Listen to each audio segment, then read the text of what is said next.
I'll tell you something that probably hasn't been said anywhere. Lynx almost dropped me.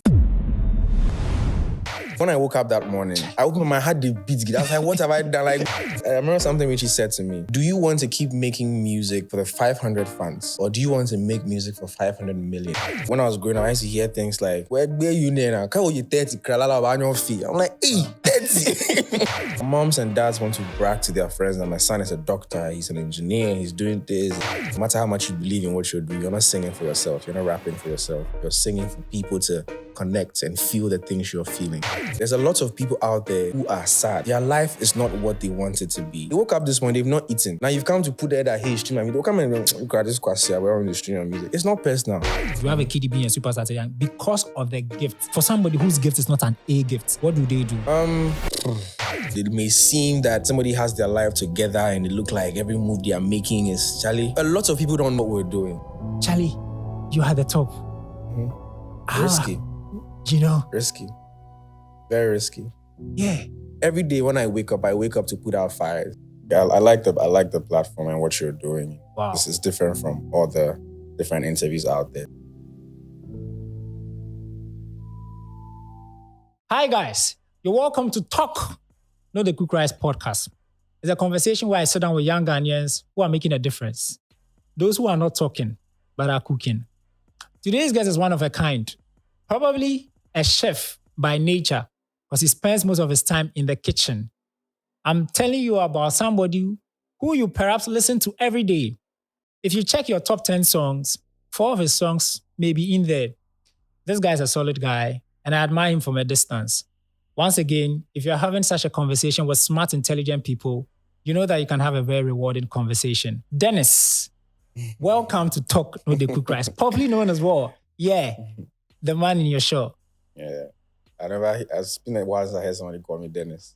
Yeah, in fact, Mr. First, I gather my info. Yeah. Where I find out, say you be Dennis. If I really I should should call it Dennis, maybe I forget to Charlie, solid. Thanks for coming on. I normally start me. off by just being grateful for people who make the time for me, especially when your schedule is not one that is very feasible. Yeah. But you know, like I like the platform and what you're doing. Wow. This is different from all the different interviews out there. So I'm glad that you're invited. Great. And I like us to start off on a very fiery note. Charlie, ST, Arsenal, cook Madrid. We cook them, boil them, roast them, grill them, everything, you know. Me, again, when I came, the first thing I said is I like the name of your podcast, Talk Not the Cook Rice. You know, sometimes people they talk play. Charlie, the Madrid boys, In the last 1 week, Charlie, me say when after I take my phone put down, because every time I take my phone, it's the same. Charlie. We are the Champions League kings and our heritage and our history, and we come show them. Charlie. Oh. And funny enough, yesterday you made a prediction. Yes. On Sporty FM. Yes. That it was going to be. Yeah. How did you feel seeing that prediction come? I mean, I feel like people should be asking about your future now. So Charlie. I can tell you what's going to happen tomorrow. Wow. You know, I knew we were going to. And for such a game, for the magnitude of the game and how I knew Madrid were 3-0 down and how they had to play the game, I felt like we were going to lag defensively and we were going to take advantage. But sincerely, some part were you a little bit sketchy? Oh, I won't lie. Even though you were leading with 2. I won't lie. The truth be say, I've never woken up in the morning and my heart is like when I woke up that morning, I opened my heart, the beats. I was like, what have I done? Like, the ball me at the place of what's up? I pick up my phone and Jude Bellingham is granting presses and saying, Mbappe. Hey, what? Maybe they see something where I don't see you, but so I was like, my heart was beating. But I was like, you know what? I trust the process. I trust what Mikel Arteta has built with the Arsenal squad. I trust Thomas Partey in the middle of that field with all the experience. Wow. Yeah, that's what calmed me down. I won't lie, my heart was beating. As Saka scored a penalty, what you should have seen me. You should have seen because I've never seen any team go into a second leg, 3 goals up, and still afraid. Because they make me feel like it'll be 0-0, be like that. So I was like, get me. But we went there and I was like, you know what? If we are able to get the first goal, it's game over. Wow. So when Saka scores that one, and you know how football is psychology and emotions. Like the littlest things can turn the whole tire on the head. And Saka spoiling that gave the Madrid fans some boost that we can't do. Like, hey, God, what has Saka done? But God being so good, he came back and he redeemed himself with another chip. He said today, Kutua, you must chop chip. Wow. The first chip, no Yeah. Shout out to the Arsenal. Like I woke up this morning so happy. I woke up, I'm just jollying at home. Sincerely. I was drinking tea, listening to music. I was having a good time at home this morning. Yeah, I fear that if they had lost, it would have affected the interview today. To be honest, even as I can't say, like, I'll not be laughing. I'll just frown my face but you see, I wake up today and so Charlie, today anybody will ask me anything, I will do it. Right? Wow, solid. But Charlie KiDi, the real thing is say you sure say Arsenal go fit take the UCM UEFA Champions League. In life, you can't be sure of anything, but I have faith that once we've beaten the champions, PSG are not a walkover team, but I have so much faith in the team that we have. Obviously, Thomas Partey is missing the first leg. But we have a structure. Like yesterday, one thing I love about football is after the game, I always go back to like listen to like punditry and stuff and get in other people's minds on what they think of what they've seen. And a lot of things that kept running through all the pundits were saying Arsenal are structured, the defense.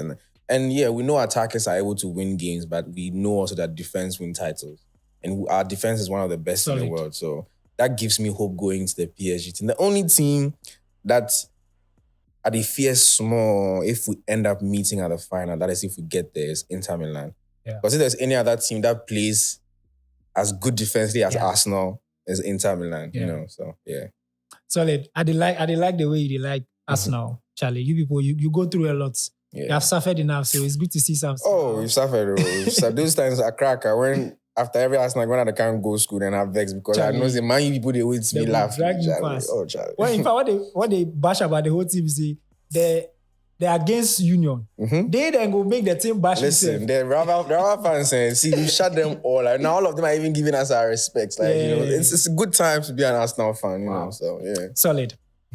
Of course, normally I would start the conversation by getting to know everything I need to know to understand the wonderful man who sits in front of me today. From your background and every other thing that you think has played a very relevant role to you becoming KiDi today. When it comes to this question, I feel like it's very broad. Yeah. So you'd have to narrow me down. You have to ask me specifics because I wouldn't even know where to start. Like my life is in different facets, So many things have happened to get me here. And when you put me on the spot, I wouldn't know where to begin. I get it. So no swear. Hit me with a specific. Solid. I did for you. I grew up in Accra, went to a local school. I mean, didn't go to a DB school or anything of the sort. Wanted to be an astronaut when I was in GHS3. And Charlie Science, if I don't get where I go read general arts for training in high school. Go space. Charlie. And in fact, the funny thing was that I said I was going to be the first man to go on the sun.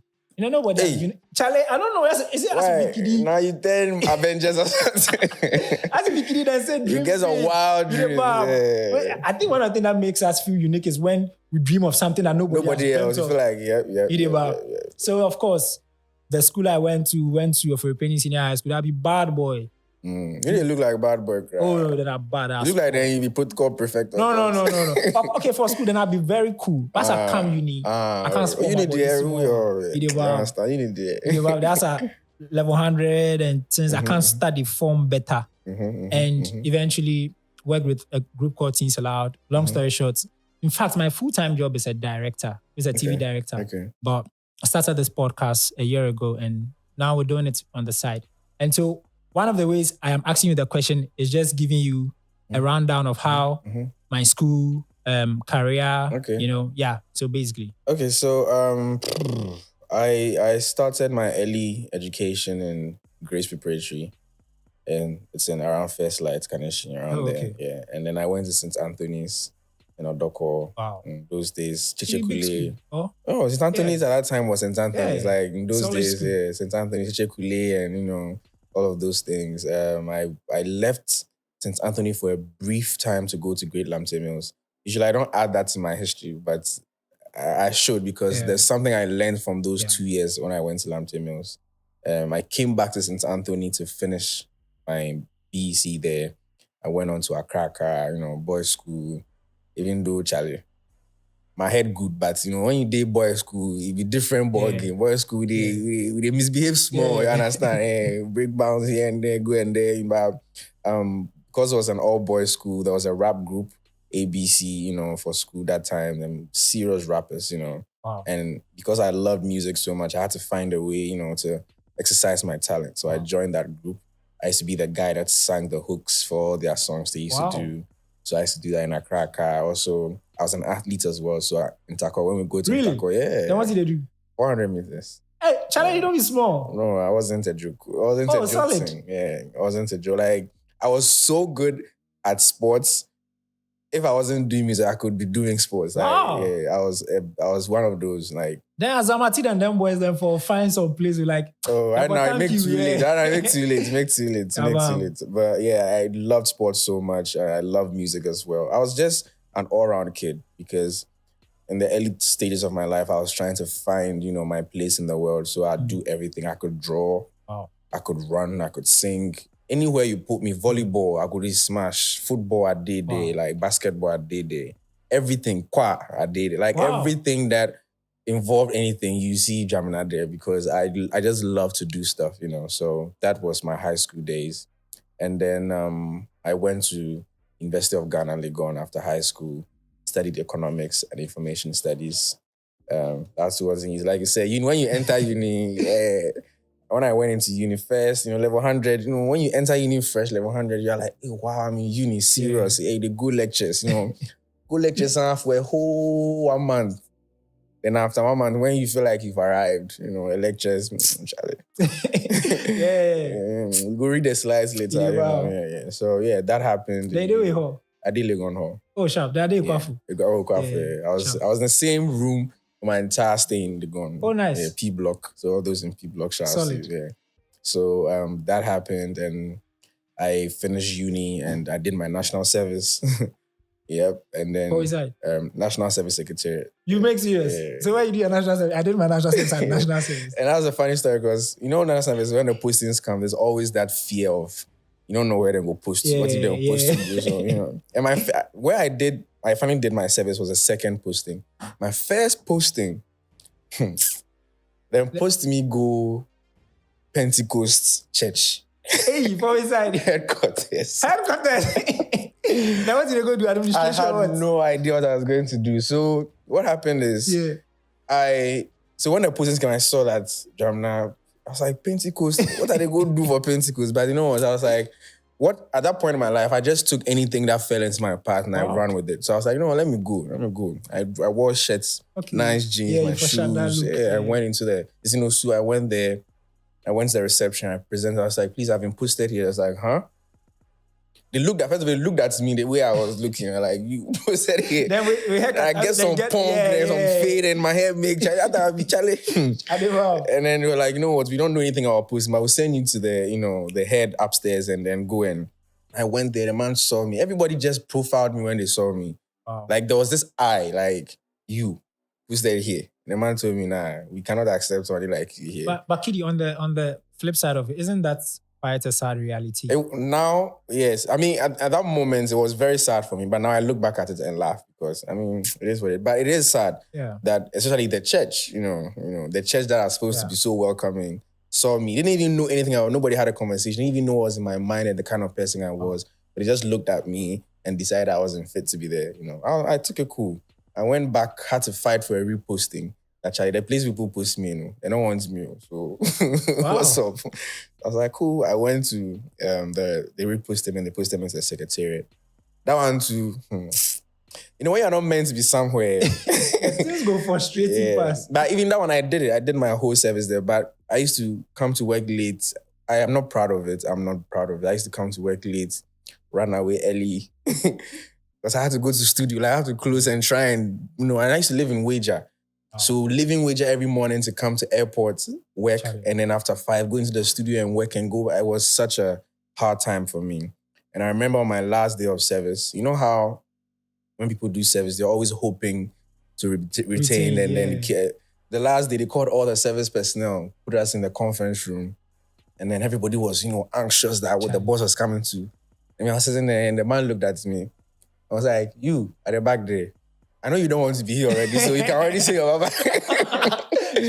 I know you don't want. I'm like, oh, thank you. I said my bye to everybody. You guys, you see me on TV, so do sense. And I left, and then I went into Hitmaker 2015. Won. And I think that started the beginning of the rest of my life, I like the fact that you end on Hitmaker. I think a lot of people, and there's a certain reality I've noticed. When we do all of this audition stuff, a lot of people come and they come and audition. And even at the audition, you can tell that, Opana, your voice is not good. Yeah.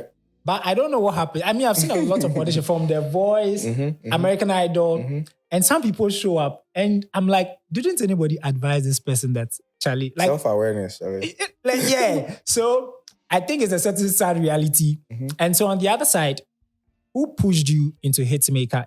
Is it a fact that you already knew it or other people had prompted it to you or because of the Accra rapping days?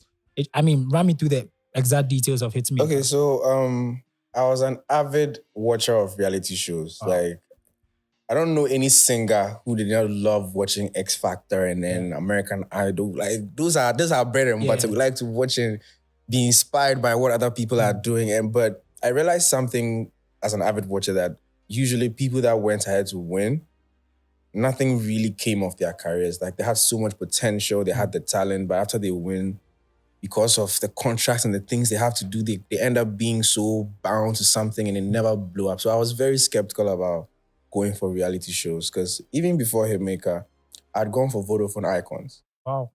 I didn't make it. I'd gone for X Factor. I didn't make it. I was like, you know what, maybe this is not the path that is meant for me. So I closed my mind for reality. I was like, yeah, X Factor was my last. Because I remember even that X Factor day, the day of the audition, I had an econs exam to write in Legon. But I had to do the audition and come. And I ended up failing that paper. Wow. I failed that paper because of X Factor, which I didn't even make it to. So I was like, no, this is it for me. God will probably open another path where I know what I'm supposed to do, but maybe this is not where I'm supposed to go through. But I was home one day, and then at that time, my friend stroke manager in Legon used to work with Richie Mensah.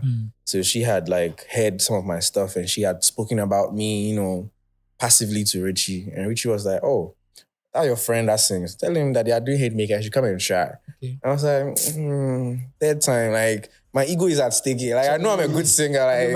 Vodafone call me. X Factor call me. But if I go third time and call me, I would think I'm not talented enough. So I don't want to go. I was like, oh, no, come and try. And I was like, no, it's Chimensa. Charlie, he says, come and try. Let's go and try. So I went. First audition, Kiwa, Richie, Magnum. We're like, boy, this is talent. And you know that thing in auditions where every time you've gone for auditions, there's always people there who come to intimidate. Yeah. There are always Real Madrids in audition rooms. There are Real Madrid singers. And they come and even though they've not gone into their room, they have their guitars and they're waiting and you are trying to show off to everybody that, hey, none of you my size were here. And there were so many of them doing that.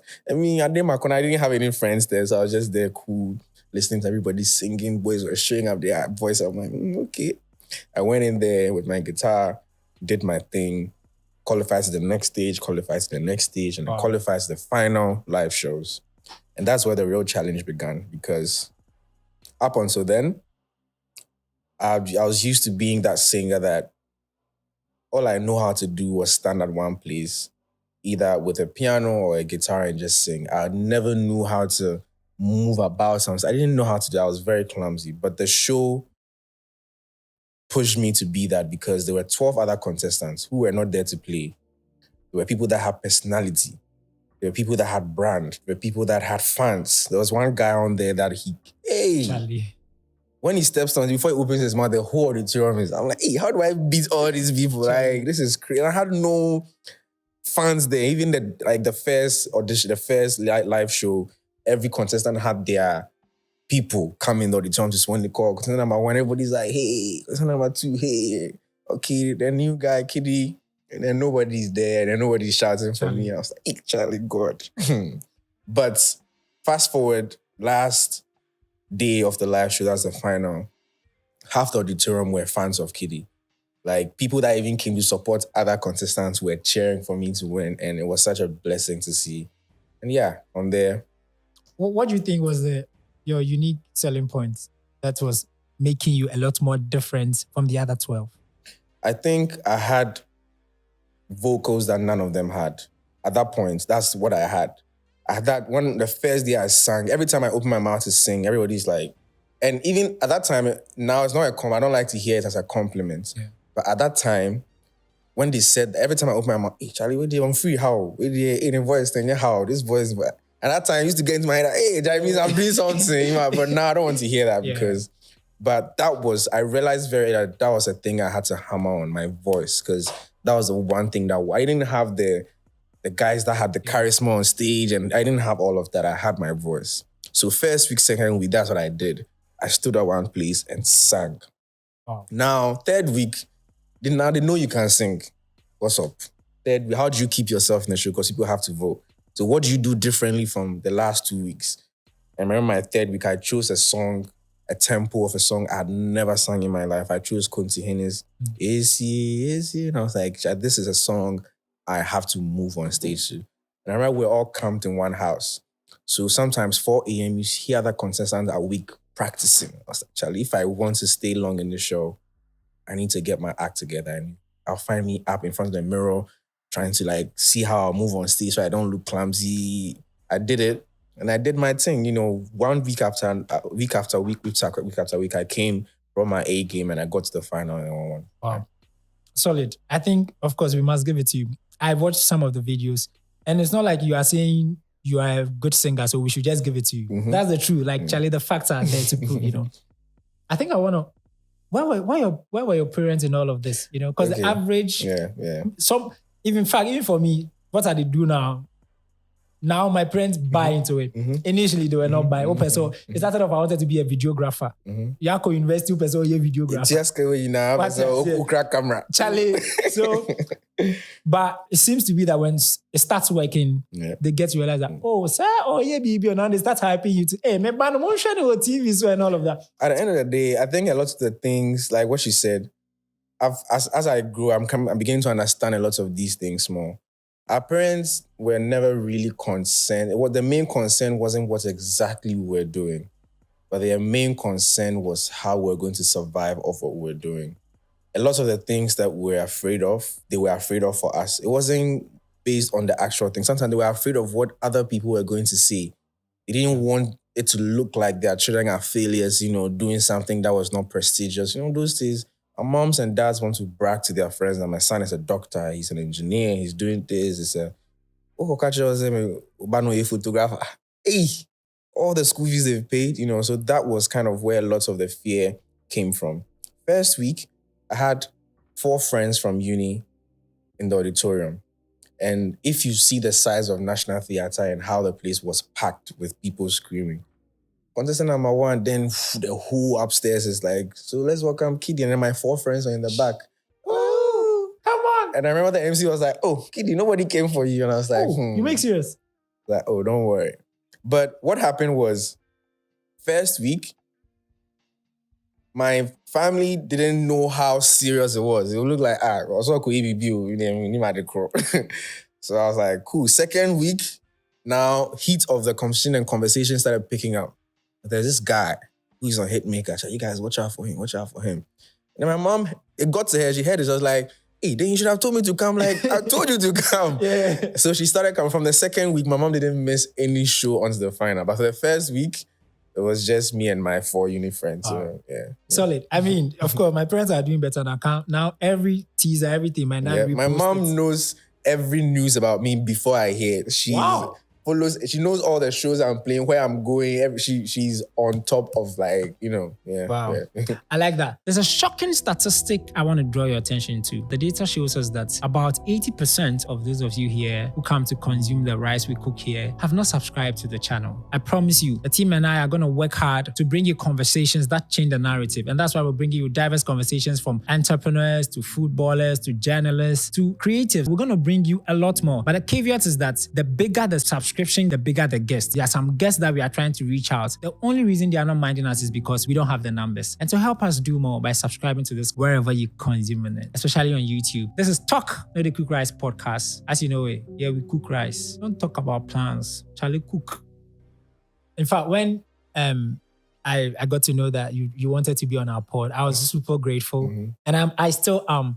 And one of the first things I had to do, normally when I have a guest coming on, the first thing I do is that I try and draw similarities of that guest with another global guest. So if I have Sheldon coming on, I was in the conversation, I kept bringing in Mr. Beast. And so when the first time you were going to come on the pod, the person that came to mind was Justin Bieber. I feel that you guys have a lot of similarities. Starting off when he was also younger. And I think Justin will forever have the fact that he's one of the best live performers. He moves the crowd. The ladies love him. And so give me the go ahead. Do you think it's a good enough similarity? Feel free. There's a funny story about Justin, but I want you to finish your... Okay, great. And I'm actually amazed that you chose him, so you continue. Wow, solid. It seems to be working. Solid. And I think for me, I just want to know about people who start off quite younger, especially when there are bigger things to do in life. I mean, if you want to sing or make it take it as a career, I'm sure the average Ghanaian mother or father now will tell you that, what do you call school ni wiansa? And only someone like Oreku Ampofo, TV3 journalist, sports journalist, he wanted to be a footballer badly. They tried a few scouts, he didn't get picked up. The dad is like, you go to the university, we'll figure it out eventually. People like you, of course, you went to the university and all of that. But I think starting off when you are younger, what are the dynamics involved as compared to somebody starting off at an older age, you know?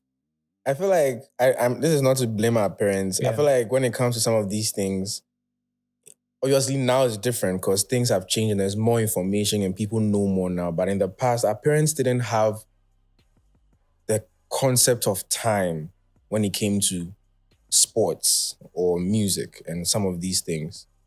You know, when I was growing up, I used to hear things like the same, like also when you said I nodded hard, because that was also exactly what I was told. Where you school, where you now? Can you 30 kralala on your feet? I'm like, hey, 30. That's when you want me to start. Yeah. Like people are starting when you're 6, like exactly. Because I'm happy because I used to look up to Justin. I still look up to him. Wow. And for somebody who started so young, I also wanted to have that start early. So I have like my whole life to build my career. And they'll tell me go to school, which is also very important. I'm not saying you need to go to school because it's very important to add education to anything you're doing. But at that time it was more, you're about to write BEC. So you did put the music aside and finish the BEC. Then I did. SS. Exams is coming. Sports and the music's too much. Put it aside. When you finish, now uni came. Uni, put there. I'm like, hey, for how long can I put it aside? Because this is something, first of all, at that time, I'm probably like, 21, 22. And I'm even sad because I wanted to be a star at 16. And I feel like life is already like passing me by. You get me? At 21, 22, I'm thinking, hey, Charlie, so when would this thing pick up? And they're telling you at any time, if it's ball you want to play, you can play ball at 30. I'm like, have you seen it? Charlie. Have you seen it? And they used to make examples like, look at Lionel Richie. Look at how old is he? I'm like, I'm not Lionel Richie. Do you know how old he was when he started? He started very young too. Sometimes a lot of the people that have gone on to become icons, like when I say icons, I just don't mean superstars. I mean icons. There's one running theme. They all started very young. They all started at a very early age where the parents were on them, the training, the rehearsals, everything. They built them up into the icons they became. And I always felt like I wanted to be that and I wanted to start early. Obviously, I also have to be self-aware enough to know that I'm born in a different part of the world where the realities are very different. So I have to play the cards that are dealt me, you get me? So there was all of that. And I want to say I'm happy you brought Justin because Justin Bieber is one of them. Not one, he is the reason why I started learning how to play a guitar. Wow. Like, I used to watch him as a young kid on YouTube. I'm like, he can play guitar and I can also play a guitar. If he can do it, I can do it. I went to save to buy up a guitar. I borrowed books from my school library.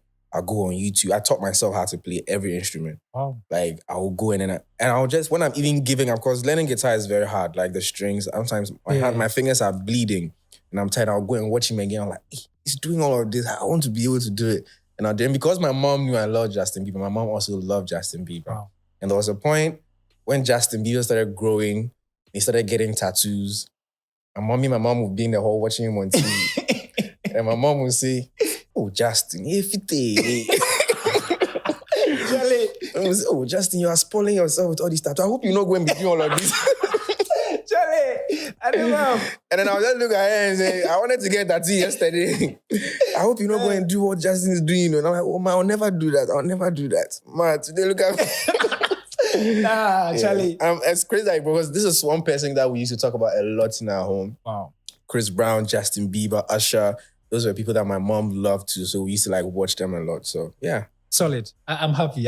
I'm so happy that the nails are hitting right on the head. But the truth is that not everybody, I mean, we have a Justin being a celebrity or a superstar at a younger age. We have a KiDi being a superstar at a young because of the gift. I mean, I feel that the gift is what has sold them. There's probably somebody watching us who feels that I can also become a KiDi. I can also become a Justin. But unfortunately, as I mentioned, some people go to the auditions and you know that your voice is not a KiDi. I was telling Anita Kufu, who was here last week, that not everybody, not all the things that some of us will do will hit the limelight. Not everybody will have 1 million or wake up the next day and one video blows up and all of that. That's accurate. So in a younger, a 16-year-old probably watching this podcast who is being advised over and over again that, you know what, hold on. You can start when you are 30, which is somewhat of a good advice because your gift is not a KiDi. I just feel that some of these are outliers, like unique one that I don't know how you feel, but I say that once in a while, then Arsenal will beat Madrid. You know, it's not going to be every day. I mean, do you think... They not beat you before, so this doesn't apply. Okay. You know, so how does that young person who is also getting good feedback, because let's be honest, all of these advice and all of the counsel we get from people is what has shaped us to become all the wonderful things, wonderful people we are today. So, I mean, for somebody whose gift is not an A gift, what do they do? I spoke about self-awareness, which is easy to say, but self-awareness in itself is not a gift that everybody has. In a lot of fields, not just music, it could be sports, it could be anything that you think you're good at. And maybe your friends, your family, they're gassing you up that Charlie. Because like you said, I've watched a couple of auditions where people come in before they even sing, they just will ask them, "So where have you sung? Who told you?" Like, "My parents and my friends say I'm good, so I'm here," you know. And one thing we have to know, and one thing I learned very early on in life, that your friends and family will tell you are good at something. They could be right or they could be wrong. But one of the things that I did personally when I was very young, at 18, 19, 20, one of the things that I was fortunate enough to do that kept me going is I found and I fought to put myself in front of icons. And I know that icon is not my family or my friend. They are not coming to lie to me about what I have. Very early on in my life, I was fortunate, when I was in high school, I was fortunate to save up with my music group, ABC, and we wanted to go record at Skillions. We were in high school. Skillions was the best thing. Yeah. Every high school rapper, every high school singer, you idolize Skillions. Lil Shaker, Joey B, Brad Kevin, Beef, J Soul, all those people. And we saved up. And we're like, we wanted to save up money. At that time, all our money we had was small. So we always go to some producer to do things for us. But we wanted to go not to go and tell them to sign us, but we wanted to confirm something. We wanted to go to their studio to record and pay them to make beats for us. And we're going to pay attention to the feedback we're going to get from those that we deemed as icons at that time. And if we got some confirmation from them that we were good, then it means our friends back in Accra were not lying to us. Yeah. You know, so I did a lot of that. Not just that. I was fortunate to be in the presence of J Soul at a very early age. I performed in front of, at that time, Sabu Live Radio Festival. Wow. I performed in Republic Bar with One Love and all, so many amazing people that at that time I knew were musically inclined and things, you know. I performed in front of Captain Planet, those times Vodafone icons, in front of Richie, in front of so many people that I know. These are not family and friends. They don't know me from anywhere. They don't have to lie to me. So even if I don't have an A talent, and I get an audience with these people. Even if I don't have, they will tell me something that I have, because these are people that probably have been doing this for years and they know what they're about. So if you're out there, don't just stay in the bubble of family and friends. Put yourself out there in front of people who have nothing to lose by being honest with you. Wow. If they tell you, take their feedback. If they tell you you are not who should I even use? You're not a Robin Thicke, but you're a Michael Bolton. These are amazing stars, but they have different vocal textures. Michael Bolton is not trying to sing like Robin Thicke, you know. So put yourself in front of these people to highlight your strengths, and then you can build on that. Yeah. Okay, you're a very intelligent kid. I like this. You're a very smart man. Sorry, Yeah, I tried. I like the wisdom. Mama you know the try. you the first. You want me first. Of course, now I want us to talk about the main reason why we're here, which is music. Okay. I think oftentimes people just think that songs just blow up because the song they be. You go hear somebody, Charlie, the song they be. Yeah. But a lot more goes into it. Yep. I just like to learn things from the scratch. How do you write? How do you make a hit song? What's the procedure to penning, lyrics, everything? How does it start off? You know. So there's no one way to write music. There's no one way to make music or make a hit. When I joined Lynx, I'll tell you something that probably hasn't been said anywhere. Lynx almost dropped me when they signed me. Wow. Almost. There was this energy. When I came into Lynx, I was very stubborn. I wanted to do what I wanted to do.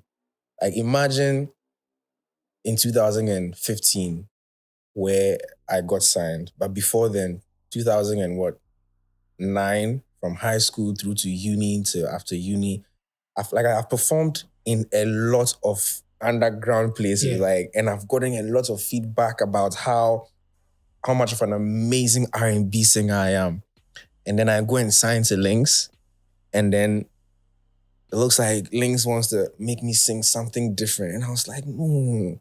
On my way to here, people have told me how much of a great R&B musician I am. So this is what I want to do. And it was getting frustrating for them at some point because, yes, you have a strength. We do recognize, and that is why you're working with us. But there is more you can do if you add up to that strength and tweak a few things here and there. As a young kid, as a stubborn kid, I still wanted to do what I wanted to do. It's like, God, how do I... It didn't just come. I didn't just begin and start making hits. You know, I had to go through I won Hitmaker at 2015. Yeah. I got my first hits in 2017.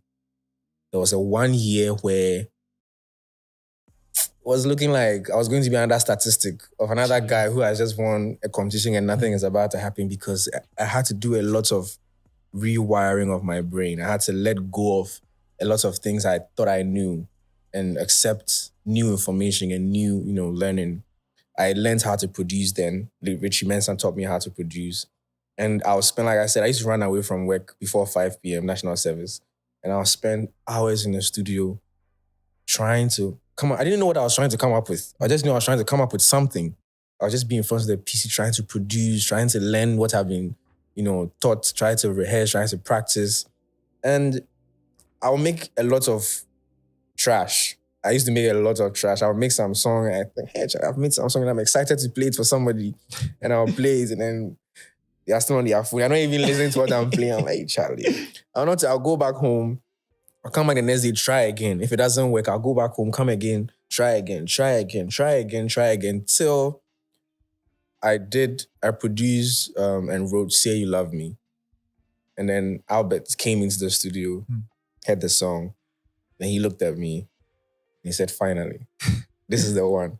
And when he said that, that sends some kind of waves into my brain of what was expected of me. And then now, because before then I had no reference of, what exactly was expected of me. But once I did that and he was able to tell me this was it, now it sent some waves in my brain. Okay, this is what's expected of me. So now from that point, I started building on that, still making a lot of trash, but building on that. Then Odo came. Oh. Then Adia Pena came. At that point, I was like, oh, okay. And sometimes, trust me, no matter how stubborn you are as an artist, when Odo and Say You Love Me were out, and they were always advising me, add this, take away this, add this. When I went on stage for the first time ever, before that, I've been doing, like I said, small gigs here and there. But the first time I ever stood in front of a big crowd was in Legon, again, when I had my 2 big songs, Odo and Say You Love Me. I cannot describe the feeling, the things I felt on that stage. Hearing a huge crowd, not just singing my song, but screaming my song to me. When I got off that stage, I went straight into the studio. I was like, I want more of this. I want more of this feeling. Without having to compromise on what I believe I want to do. Because if you listen to a lot of KiDi music up to date, it's still R&B. You can still hear my R&B influences in my music, but I found a way to make it connect to my people. And I think that's a lot of the things that people lose, connectivity. Because music is a feeling. Music is a spirit.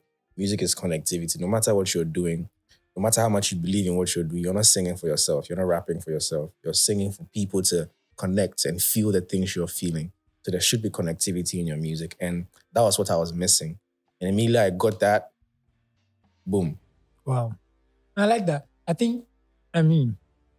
A lot more people, because they are gifted and used to a certain way of doing things, especially when you've done it and it's been successful, it's been tested and approved. And now you want to change. Change is hard. Change is very hard. Like you said, Richie said, I remember something Richie said to me. Richie was like, okay, on your path, on your journey to Lynx, let's say roughly you've amassed 500 fans from social media and some of these small gigs you've played. Roughly 500 fans, right? Do you want to keep making music for the 500 fans? Or do you want to make music for 500 million people? He said that to me.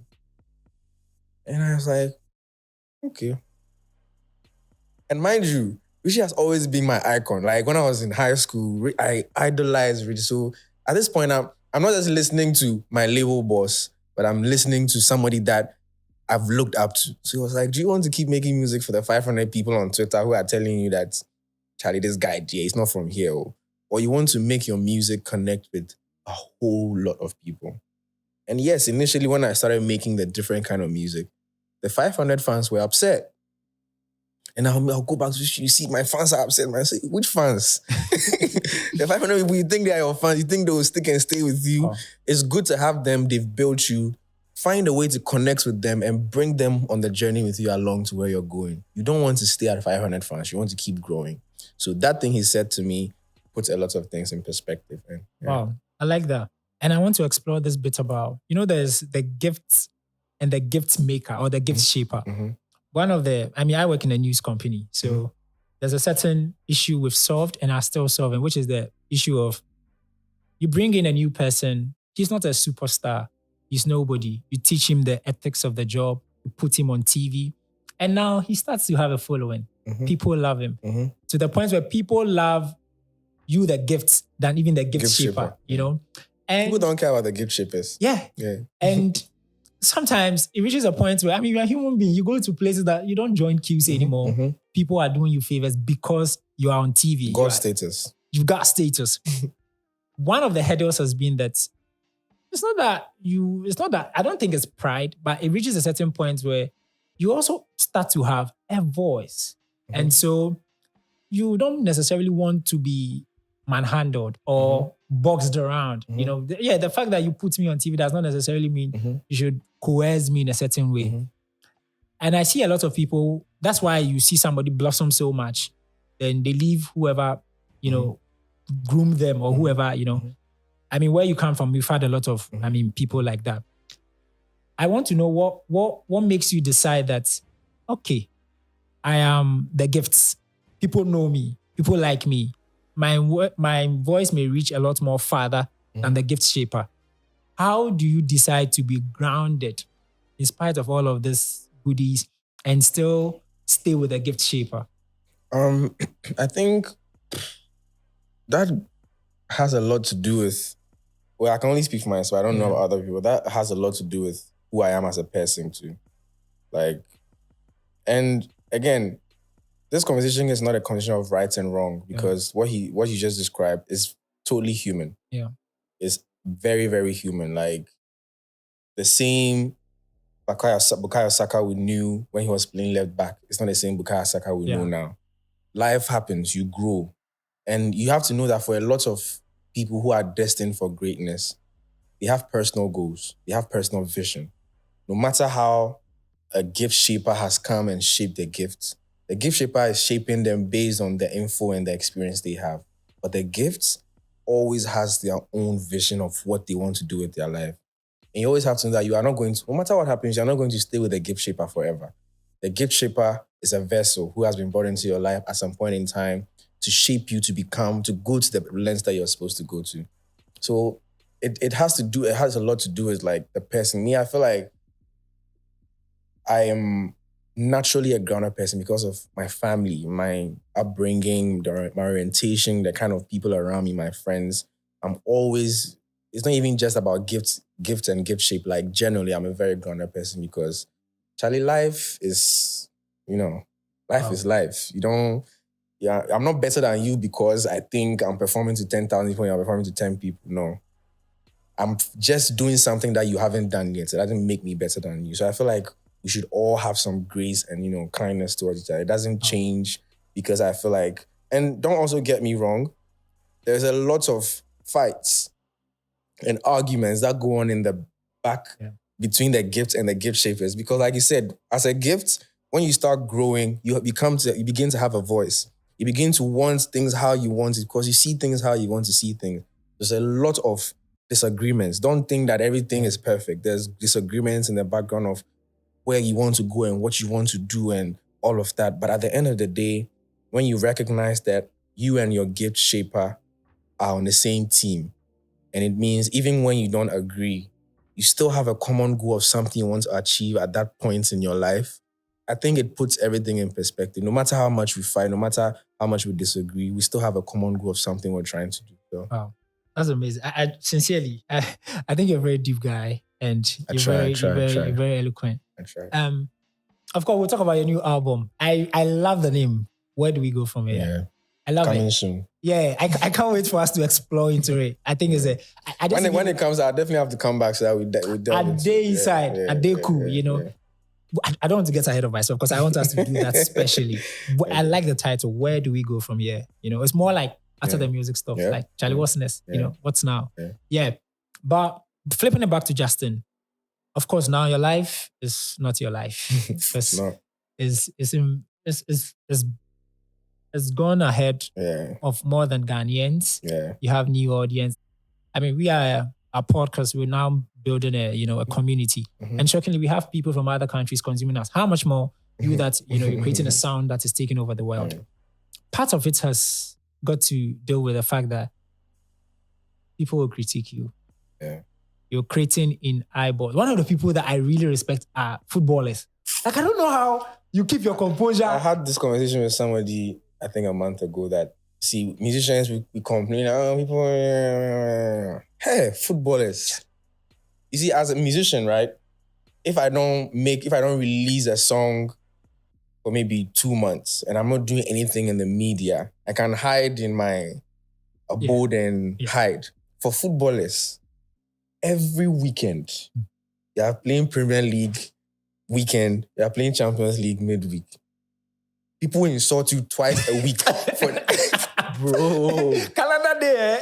See, yesterday I was watching a game and one of our players was misbehaving.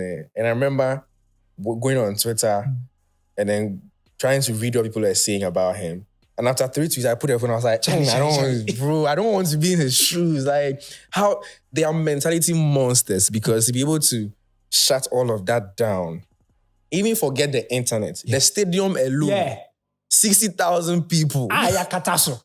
I think the guys did very well yesterday. Right. I mean, it's not because we are both Arsenal fans or anything. They try. But let's bring it back to music. And so you're creating for the world. Mm-hmm. Part of it has got to be that not everybody will buy your idea. Yeah. Not everybody would believe in what you're doing. In fact, I saw a comment on one of our posts and the person said, good content, but your please use more lights. And I'm like, and so another person, when I see those guys, I just laugh. And another person went to reply that, increase your brightness. You know, you're creating for the world. I can't gag that person from telling me that my podcast is too dark. There's a reason why I'm making it this way, you know. Flipping it back to Justin.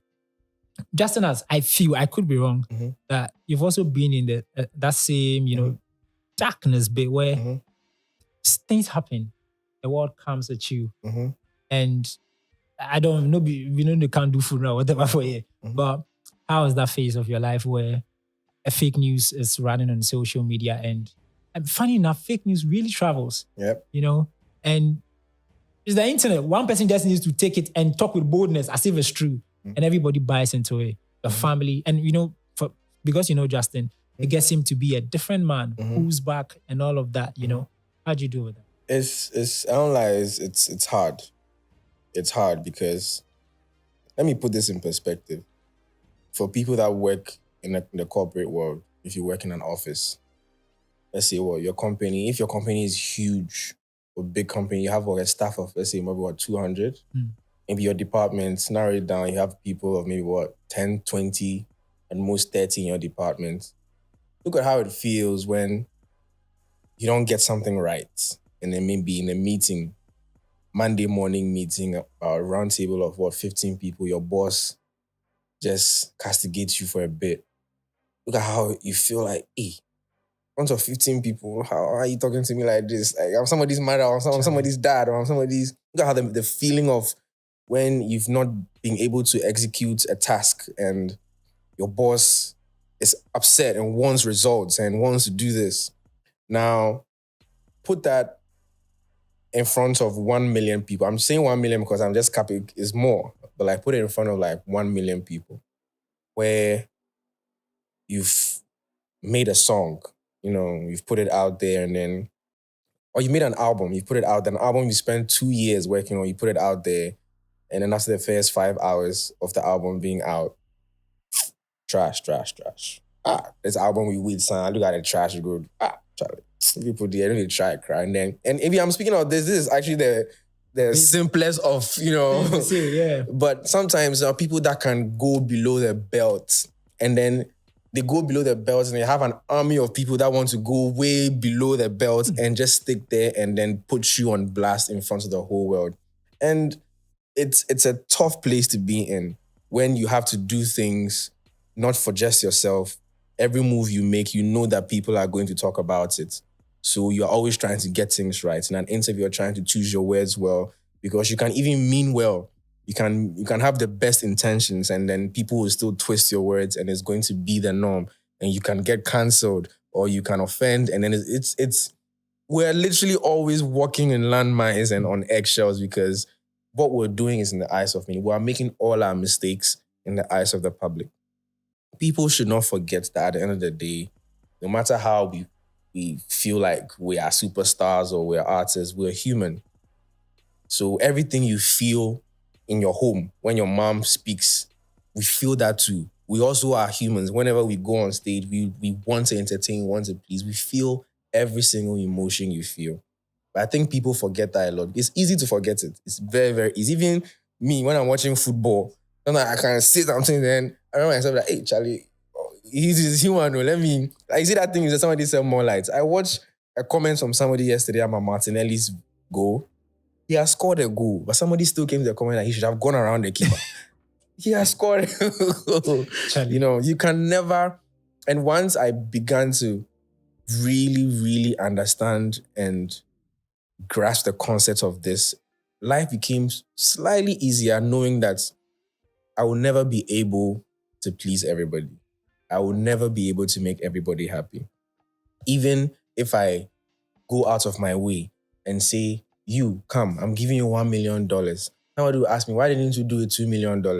Why didn't you do it 5? When anything you do, there is somebody out there who will speak about it. And I also came to learn something very valuable that helped. A lot of the things I say to myself to help me.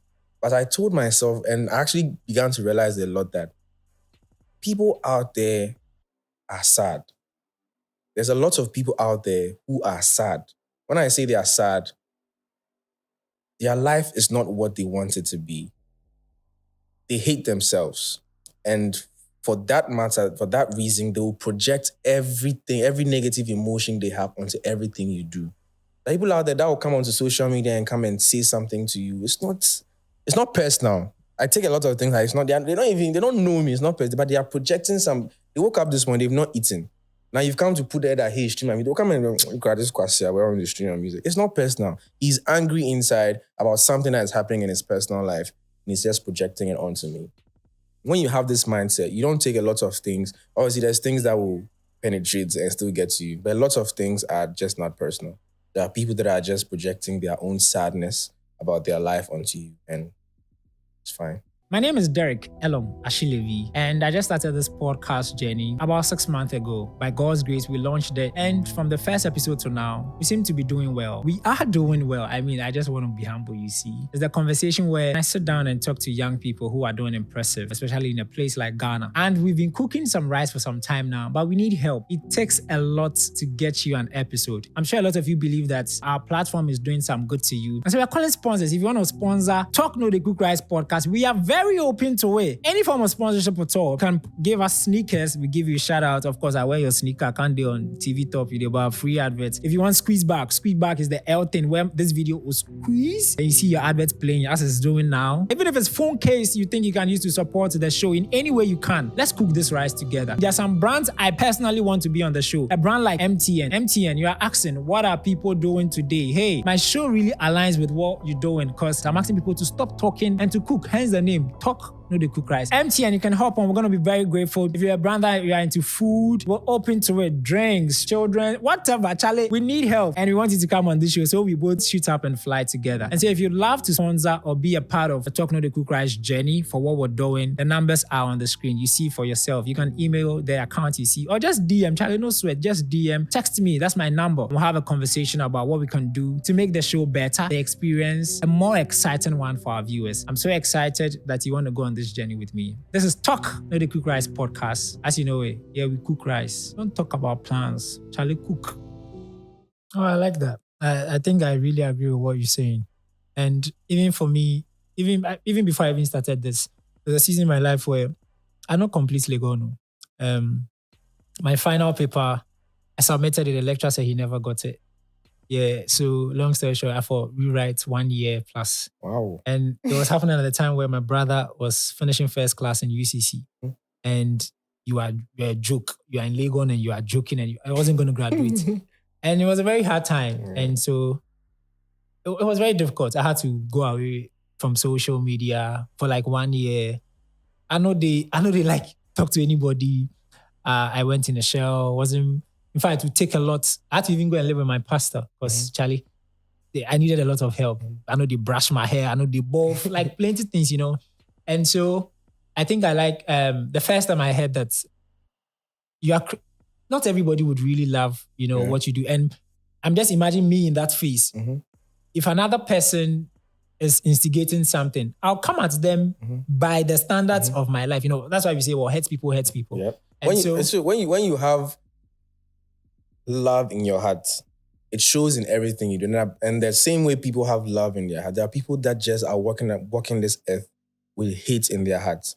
And when somebody has hate in their hearts, they will project their hate onto everything. Like people that have love in their hearts, even when they are driving, somebody crosses them, it's bad, but they don't go out of their way. But somebody who has hate in their heart, even if you offer them water, look at the water like, you could have given me more, or you could have done this, or you could have... There's people that just... You have to understand that, Charlie.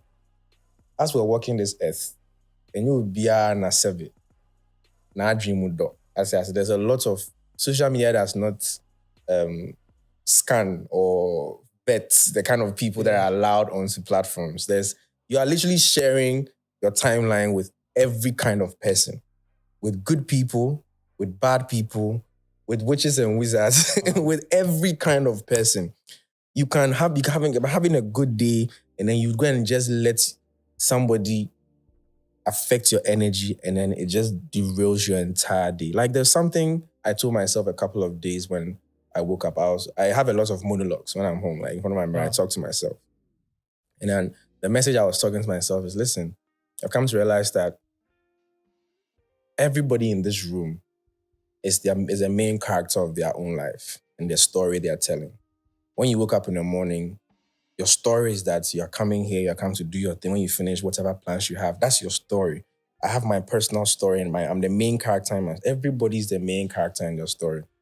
Some people will say things to you. When they say it, they've gone. They're going to consider the story of their life. Now, when I allow the things they've said to affect my day and my heart and my soul, now what I've done is I've let them as a co-main character into my story. Now I've given them a permanent seat into my story for the day. And that means the rest of the day, this person who has said this thing and gone, he's living his life, he's building the story, considering whatever he's supposed to do. But me, he's co-starring in my story because now I've brought him into my story and now he's here and then he's in my head. And now I'm thinking, hey, this person said I'm a fool, Charlie. And he said it. He probably doesn't even remember he said this. He said it and it's gone. You get me? So don't allow people into your story. Like, today is what Thursday. When you woke up, whatever story you plan for the day as a main character, execute, be selfish, and be the only main character in your story. Don't allow anybody into your story. Like, it's very important. I think that's one deep. I've never heard of that. It's so important. Like, people have allowed other people to become co-stars in their story because of things they said. It's not personal. Let it go. Let the heads go. Let it go. Like, that's an advice I'm taking, I promise. Thank you, KiDi. Of course, you're watching Talk No the Cook Rice podcast, the conversation where I say with young Ghanaians who are making a difference, people who are mavericks at whatever they're doing. We'll be getting into the album pretty shortly. But something, I know one of the things that changes your life is when you get a baby. Yeah. I don't have a baby, but my cousin has a very beautiful girl. And ever since that girl came, Charlie, my life has changed in a lot of ways. Perspective, yeah. I don't know. There's a certain sweet feeling. And this is not even my own child, Yeah. Imagine what his life is yours. Yeah, Yeah. And so, now I have to think about, in fact, when they bring her and I'm even sleeping, I hear her cry. I'm like, what is wrong? I have to sometimes serenade her to sleep, feed her and all of that. You have a baby and you still have the limelight. You have a career. You have your story, How do you juggle both? Best of all, he's the only person who's allowed into my story. Okay, Yes. yeah, I like that. Yeah, I like that. He's allowed into my... But it's a learning process every day, to be honest, because I haven't done this before. I haven't been a dad before. I don't know how to be a dad before this, So it's based on growing up and what I've seen fathers do. My big brother, I used to look up to him a lot, and how he raised his daughters. My dad, most of the things I've picked up along the journey, learning, growing up and adding it to my own grown, perspective as well. Every day is a learning process. Every day I'm enjoying it. I'm taking it one day at a time and it's a blessing. Like you said, they bring such,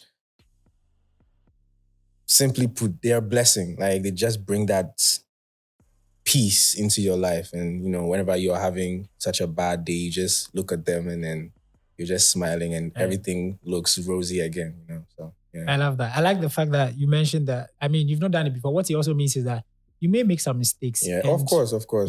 And that's, now that I'm a dad too, even before I became a dad, I just started, and also once that you begin to understand a lot of the things that your parents did.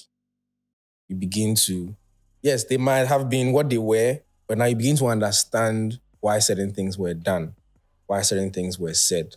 Because our parents were also, at the end of the day, also trying their best. They were learning on the job, So a lot of mistakes they also made. Now as an adult, you also begin to understand, so this is what my mother meant. This is what she was doing. This is what it meant. This is, okay. Then you're also learning from it. So as we become adults, we begin to understand our parents more. Yeah. It's true. In fact, it's a quote I read that the day you understand your dad is the day you have a son or a daughter who doesn't understand you. Yeah. As also explained a bit about relationship, not love or whatever, but cordial relationship, your friends. Trevor Noah, I'm sure you know him, solid guy. He says his friends don't like to go out with him because he's a celebrity. And just when they just want to have a regular chit-chat or let's just eat in a restaurant, wherever he goes, the stardom, people want to take pictures. And perhaps the friend may not be looking the best. But, maybe KiDi, of course, is a fashion guy and all of that, may show up. But your regular friend will just look, regular. And so how do you manage being a celebrity And of course, keeping your very good friends. That's we do what we want to do. we go where we want to go. Like, actually, these are people that I've known since, and even though now all of them also we're all old and everybody's living their life and they have their things that they have to do. We find ways. Like, if you have to do one person's house and we all go there one time, we have sleepovers, movie nights, we just hang. If we have to go out of town and just go and enjoy ourselves, even if we go out, maybe for example, go to the club and they are there, they do understand. They give me that grace of what the situation is. So they don't really. The only person who I think will eventually get the hang of it, that he's still trying to get the hang of it, it's Zane. Because one day we went to the poolside and then unfortunately, very, very unfortunately, that day they were having a nursing conference. Okay. So I was by the pool and then a couple of women came by. I was like, oh my God, KiDi, you're here. I should warn you, they're having a nursing conference there and there's about 300 nurses there who will be coming out very soon. And I was like, oh, don't worry, I was doing like, oh, I'll be fine, I'll be fine. Because my mind did not go on how I was going to be, right? So they closed and they started coming. Oh God. I took so many pictures that the staff of where I was started feeling bad. And at a point, mind you, my kid was swimming as well. So I had to be doing that and keeping my eye on him in the pool.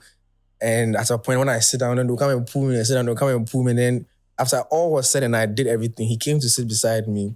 He was like, why are they doing this? And I'm like, oh, it's part of the job. Like, this is what sometimes you want me to go to the mall with you. This is what will happen if I go to the mall with you, you get me?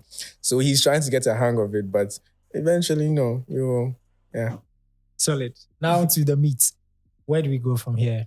Yeah. I mean, I think for the record, almost every album, not almost, all the albums you release serve its purpose. Yep. And shockingly, they do so well. From your album EPs. Of the year, every one of them. Yeah, very good. That's why I'm saying, I think if you are extraordinary, you're above regular to always keep cooking good food, It's not every time that chefs make very good food. Yeah, I mean, you're doing quite well with that. Where do we go from here? What's the story? I don't want to say much before it comes, but I'll just simplify it into... It's just an album. The name is quite self-explanatory. It's a crossroads. I'm at a crossroads where I've been doing music close to 9-10 years now, and I've probably done it all here in Ghana. And I'm just thinking, what are my next steps? Not just music, my life, my career, relationship, spiritual. Where do I go from? What do I do next? That it feels like I've eaten rice my whole time. What can I eat next? Where can I conquer next? Where can I go next? What more can I do? So it's an album where I'm getting to explore everything that I need to do, and then not knowing the answers, because really, really, I do not know. Oh. Yeah. I just like it when music is a very beautiful thing. It's like it's able to put a certain situation into a context, which is very true. A lot of us, I don't know where I want to be in the next 5 years. I may have an idea that, I may want to be here, may want to have achieved this by that time, but I think we're looking forward to it. And a lot of people, I've had conversations with like my friends and strangers that I've met, there's a common running theme where everybody's kind of trying to figure out what next. Like, even people that look like they're successful and they're doing something amazing, a lot of people don't know what we're doing. That's the honest truth. It may seem that somebody has their life together and it look like every move they are making is, Charlie, we are planning, we're doing all the meetings, but a lot of us really were just trying. It's try and error. We're trying things. If it fails, we'll try again. If it fails, we'll try again. So lots of people really don't know what to do and where to go from here. And that is what I'm exploring in this album. I like that. I like the fact that it tells the regular situation, it tells the norm. Nobody has all the answers. Yeah. Don't think there's somebody else coming to give you all. We are all I can come and sit here and sound like I'm so Charlie. I did do try and error a lot, a lot. Yeah.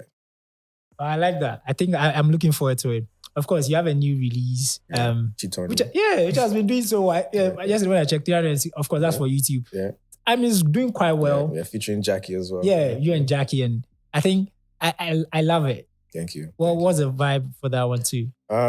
Basically, again, it ties into like I said in the album, there's not just about career, but it's relationships as well. And it ties into today's world where the internet has given us the illusion of options, where when we open our phones, Charlie, it looks like there's somebody better out there. There's a prettier woman, there's a woman with bigger fronts and bigger back. And I'm just trying to reaffirm to my lover that despite all of that, I'm trying to stick by her because, So contrary to the top, the title she told you, I'm not actually... I'm saying I do not want to. I get it. It makes sense. It's a way of marketing where you do the reverse. Reverse. Solid. Is that solid psychology?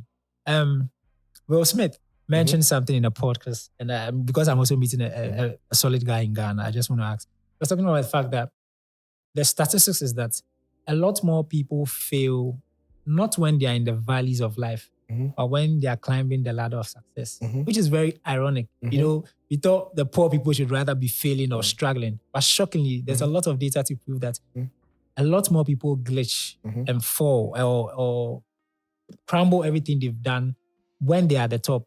And he himself mentioned, he was recounting what happened, slapping Chris Rock on stage. And he said Denzel Washington called him to the side and told him that be careful at the top. Because that's when the devil comes for you. I like the fact that you know the code. You're a sharp guy. Charlie, you are at the top. Risky. Risky. Very risky. Yeah. It's risky. Like, it's staying grounded is a thing. And having that core support system, it's a thing. Like you said, in football, you're almost vulnerable when you have just scored. Yesterday, Arsenal considered immediately they had scored because that is when you are doing something amazing, that is when you are most vulnerable to fail. When you're not doing anything, the devil doesn't need you. He doesn't want to come and use you for anything. He only wants somebody who looks like they're making strides. So we all have to, like I said, there is no profound answer to how it's done. It's just grace. Sometimes when I wake up today, I don't know what the world is going to throw at me. I don't know the challenge and the temptation I'm going to face when I walk out of my house. I just pray that God, whatever comes my way, help me, give me the strength to go through it. If you will not save me from it, if I face it, give me the strength to be able to go through it. That's just what it is. Yeah. Wow. Yeah. I like that. I don't know why everybody keeps mentioning God. All the guests that I have.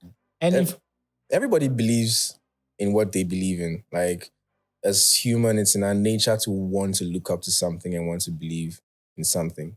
That is why there are things like cult leaders. And that's why there are celebrities. And that's why there are successful pastors. Because at the core of us as humans, all of us, no matter your orientation, you want to believe in something. You want to look up to something for hope, for guidance, something that would tell you, do this, something that would tell you that it's all going to be okay. So for me, that's God. Wow. I like that. I mean, so what? People should... I keep asking because every guest, Sheldon, everybody just keeps talking about the fact that they cannot separate God from their success. Belief system is very important. I mean, Justin also, now he's a big God guy. Who? Justin. Yeah. Wow. Great.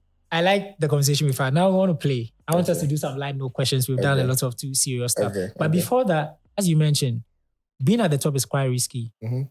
It means you'd have to have some boundaries and extreme rails to keep you, What are some of the things you have to keep you in check as you're at the top? I feel like we've had a lot of things to say today, and one of the things I've not mentioned and given props enough for has been my team. Wow. Like, I have such a solid team behind me. I don't joke with my team. Like, everything you see KiDi do, not everything, but like a lot of the good things you see about KiDi's, because there's an army of people, like you said, the gift shapers. There's so many of them behind me who are working tirelessly.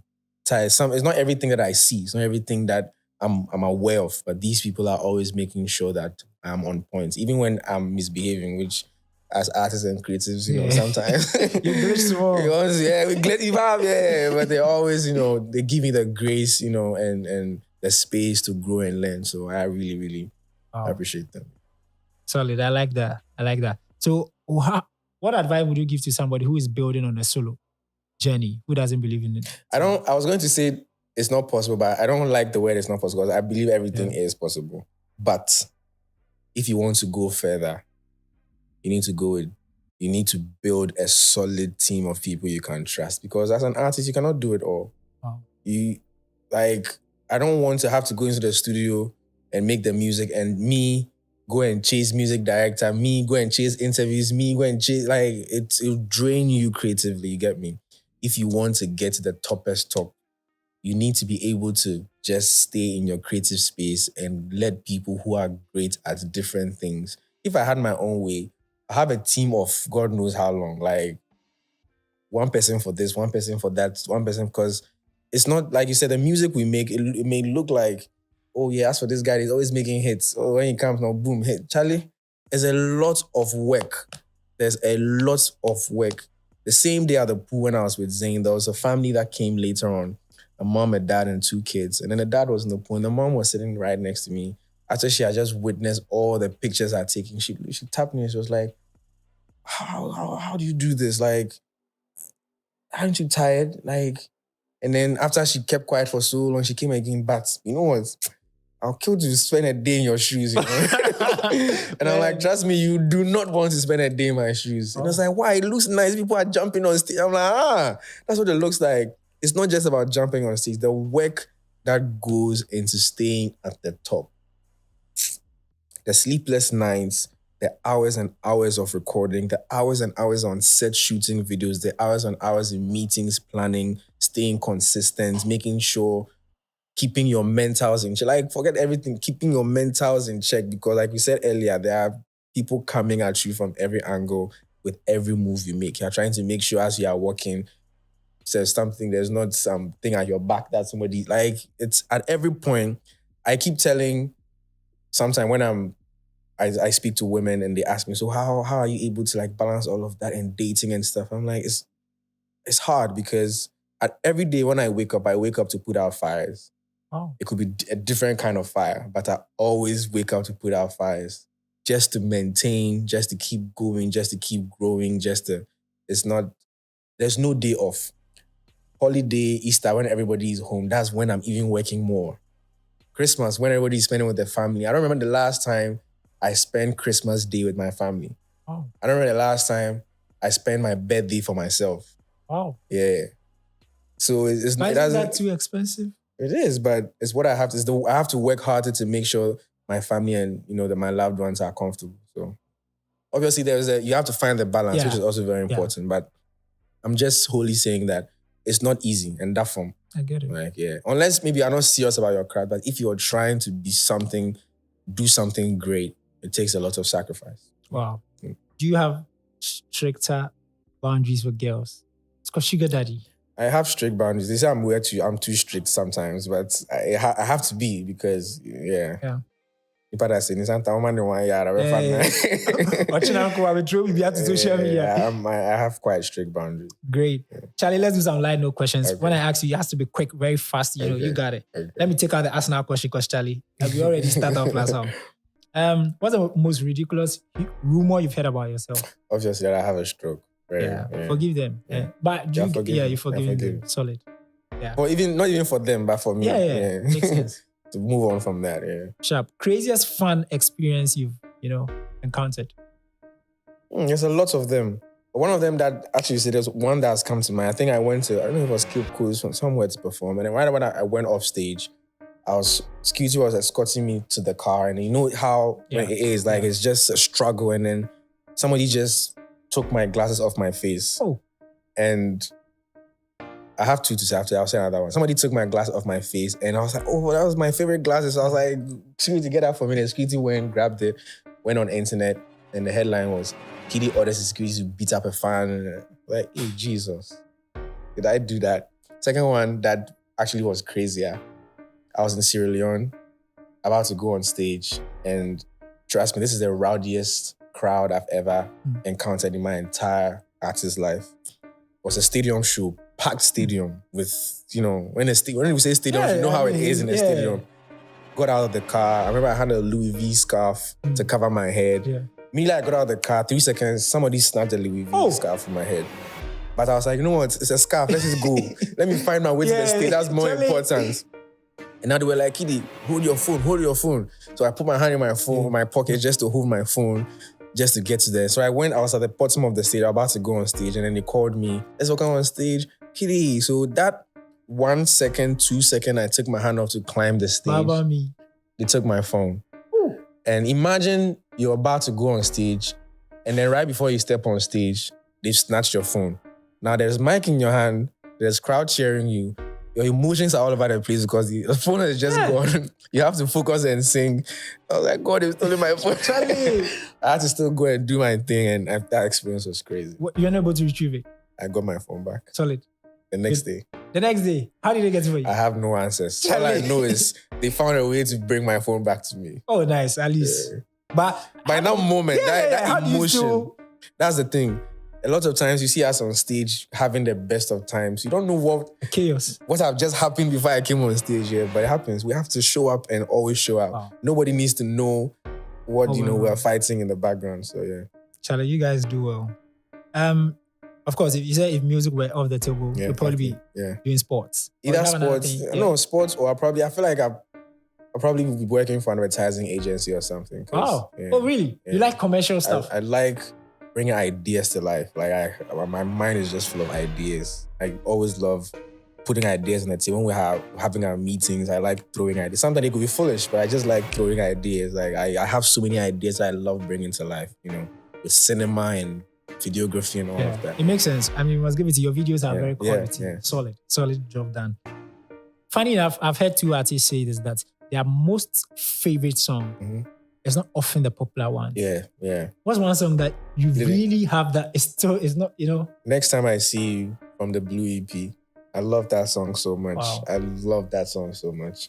The story about that song, one artist who also is a big artist now, when I recorded it, where he wanted to be on it. He's like, it's hard for another artist to call you and say they want to be on your song, they want to be on your song. But that song, I don't want to mention the person's name because it will bring problems. But yeah, it's one of my favorite songs that never, got the love it deserved. But it happens, we'll move on. Adibab, what's your most memorable performance experience? Like you were like, Charlie, you remember? I said it to them, my first ever performance in front of a big crowd in Legon, 2017. Wow. I'll always remember that day. Solid. If we were to make the perfect artist, what are some of the attributes you would wish he came with or he should have to make a very complete, good, perfect artist? Personality. Okay. Brand. X factor. And artistry. These are parables to me. Can you break it down? Okay, so personality is people should, outside of your music, people should just love who you are. Like when you open your mouth to talk, people should just gravitate towards you. And then I said what again? Brand. Yeah, you should have, because brand is what, even when you're not making music, it's your brand that will sustain you throughout. So that is very important. And then what else? X factor. Yes, you should have something that's unique. When you walk into any room, they know that you're an artist, they should know. And then artistry also it comes with talent. When you have that art gene and talent gene with all these other things together, it's like Captain Planet. You have all the stones and Man, I love this. I just want to say thank you for making the time. And I like to be very honest with my guests. I'm not going to sit here because I got the opportunity to be on the podcast, to rub shoulders with you. I don't take it for granted that you make the time to be here, and most importantly, you're vulnerable to be honest and to tell us the hard truth, Guys, I mean, you've heard it for yourself. It takes a lot of crazy hard work to be a KiDi. And so I'm grateful for making the time. Thank you for having me. I had a good time. I enjoyed the conversation. So glad you did. I wanted to leave a question for my next guest. A question? Yeah. No matter who he or she is? Yeah. Okay. So can you ask them, whoever they are, that what are 2 things they would tell their younger self? The younger self who knew what they were going to do, what are 2 things they would tell them to do differently to get to where they are? Wow. Yeah. Thanks for the question. Just so you know, there's my director. She's called Marie Livia. She's a big fan of you. Marie Livia. Yeah. Nice she can't wait to see you and take pictures with you. Okay. Yeah, Sugar Daddy, we're thankful you make the time. I'm grateful for the team, your road managers, Kwabena and the team for making time for you to be here. Thank you. Grateful, guys. It's been Talking to the Quick Rice with me, Derek Elomashilivi, and of course with the Sugar Daddy. Of course, subscribe to this content. It's good. And as you know, I wouldn't bring you a conversation if it's not good. So subscribe to it, consume it, and let's follow, subscribe. And the new album, Charlie, let's all stream it. Where do we go from here? Out. Thank you.